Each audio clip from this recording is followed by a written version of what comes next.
ভাই মাটি নিয়ে আসে এসে নাই গপ্প করি না বিজেপি যাই নাগরিকাল আপনারা বিডিআর যাই নাগরিকাল তাও আপনারা কাটেন এই যে ইন্ডিয়ার লোক আল্লাহ হ্যাঁ ঢুকতেছেন মাটি কাটে নিয়ে যেতেছেন বিজেপি বিডিআর না করে দেয় না 150 গজের মধ্যে মাটি কাটার কোনো এখতিয়ার নাই এটা আন্তর্জাতিক আইন না এটা জানেন না আপনারা ভারতের লোক কি একবারে খুব কামানো হয়ে গেছেন না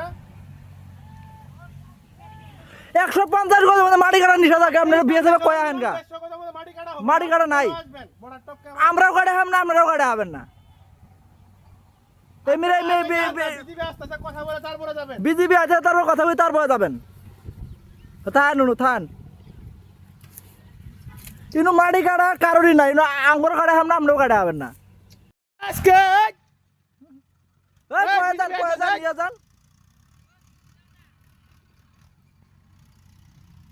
সমস্যা নাই চুরি কিরি বাংলাদেশ থেকে মাটি গাড়ি নিয়ে গেলে ইন্ডিয়ার লোকজন বিজেপি আহি বাধা দিছে তারপরে মানে না এই যে চুরের এই যে ইন্ডিয়ার চুর কিন্তু আপনি যেটা করছেন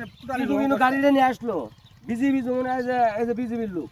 আসলো আসার পরে মনে করে হুকুমই করলো এর ব্যবহার এই বাল নিয়ে মনে করে বুড়াল দেশে তুলকালাম এর কিন্তু তোরা কতটুকু জানো সেটা জানে না বাংলাদেশ আর ভারত কিন্তু আগুন আর পানি হ্যাঁ এখন বর্তমানে দেরি ভাই না ওরাও জানে মানে জানি না জানার মতো বিএসএফ টিএসএফ বর্তমানে এলে কিচ্ছু মানে না এলে আমাদের কোন কোন টাইম নেলে তো টাইম নেই আমাদের সব বাস্তব কথা এলে কয়ে মানে পুরো তো আপনারাই বাজালেন তাই বাজাচ্ছেন কে ছাড়া বাজাবো আপনি বিজেপির অনুমতি নেবেন আপনি চিঠি দিবেন বিএসএফ এর মাধ্যমে আপনি বিএসএফ বলছেন আবার আইবো আবার ট্রাক্টর আবার আইবো বিএসএফ কি হিসাব করলে আমগো বিজেপি হিসাব একটা চাবি নিয়ে যাচ্ছি বাংলাদেশ নিয়ে যায় আমার তুমি ফসল হয় না কা ওই হিসেবে আম কাটতেছে এই এর আগে ফসল করো না তোমরা আপনি বিজেপি যা কোন যাবে আস্কিং ইউ আমি আপনার কাছে জিজ্ঞেস করতেছি ভাই আপনি বিজেপি আসুক বিজেপি সাথে বলতে হলো হবে না হলো বিজেপি না করে গেল বলেন তো ভাই যখন না করছে তখন আমি আসলাম না ভাই